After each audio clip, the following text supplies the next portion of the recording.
One very important aspect of communication skill is storytelling.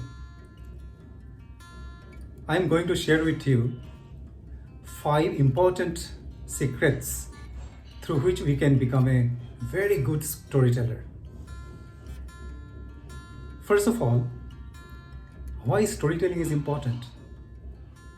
Because when we speak in front of people, most of the time people lose interest. They may get distracted for various reasons. They may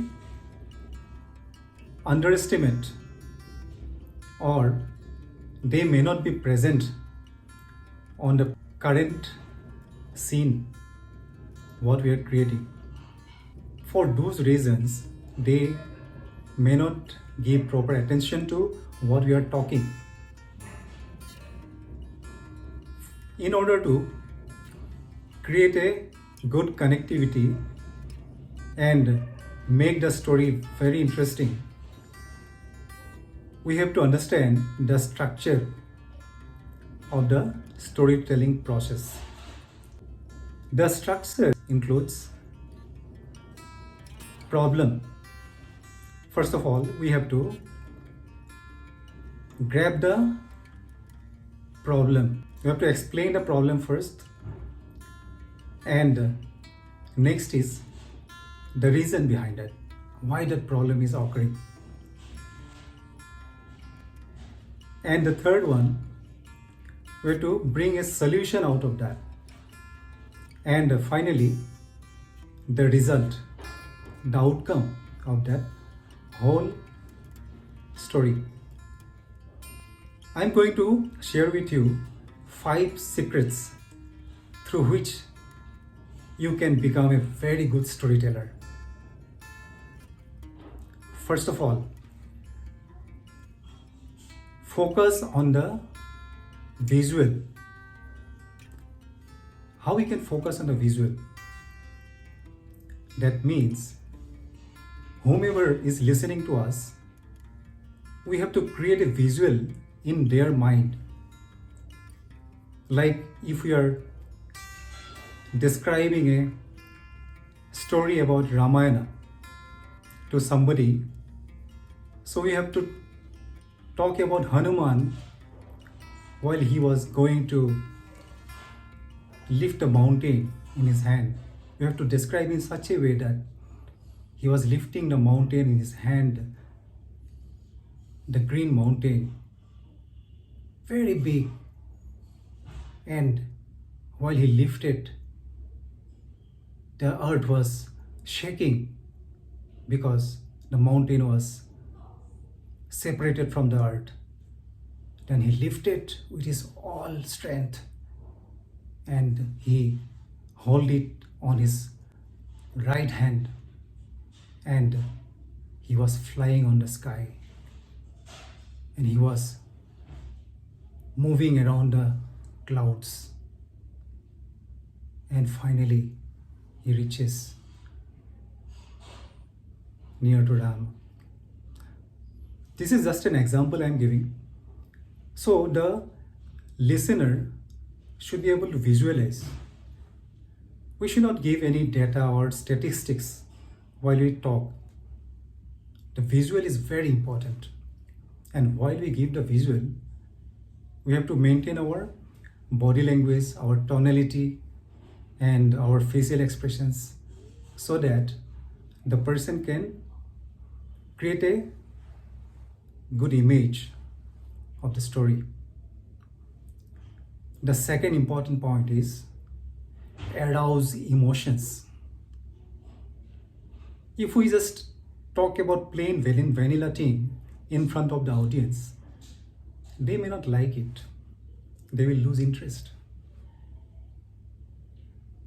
Everybody wants some masala, some spice whenever we talk something in front of them. How we can bring that spicy things? That is by arousing emotions. Emotions of fear, emotions of happiness, emotions of love or fun.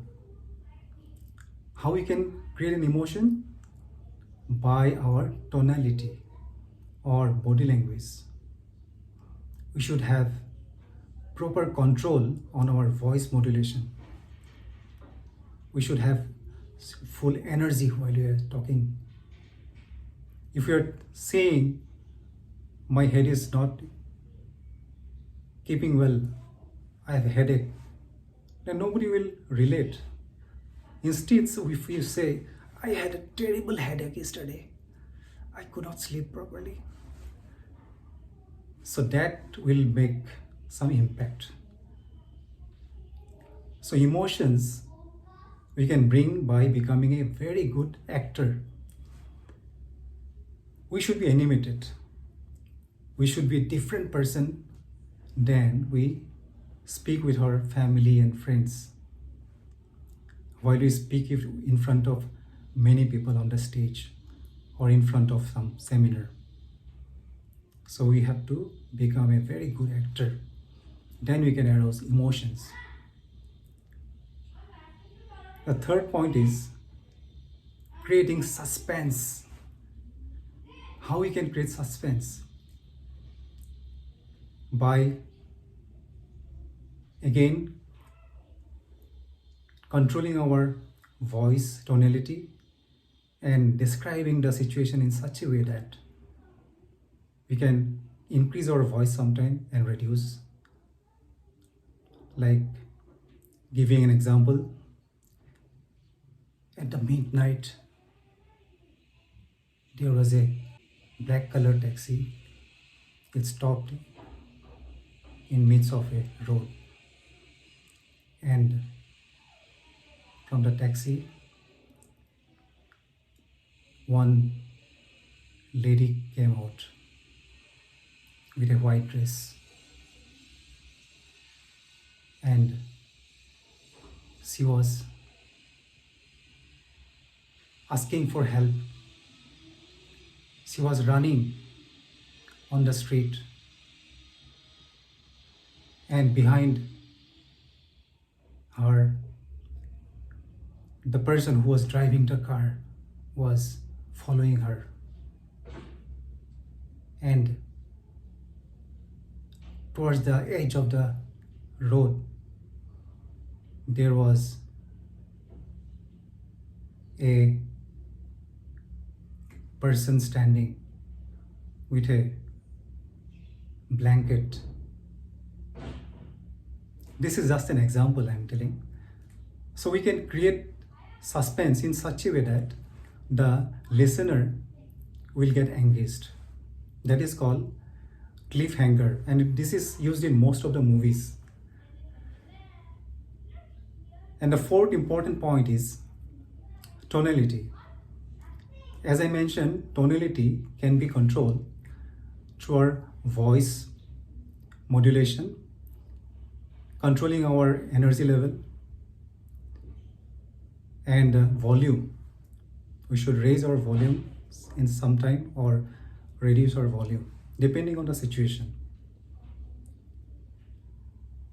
And the last but not the least is the problem. We have to make it in such a way that from audience point of view it will have a lot of pain, or it is something like the villain. You can imagine the villain in most of the movies are portrayed as very strong, very powerful,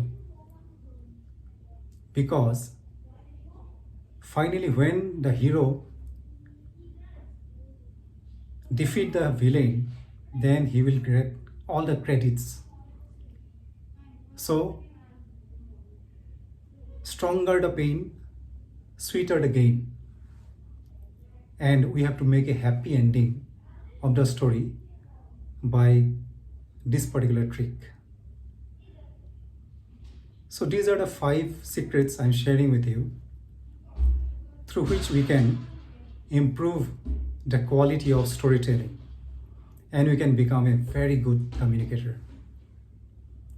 Thank you so much for listening, and I wish you have a wonderful day ahead.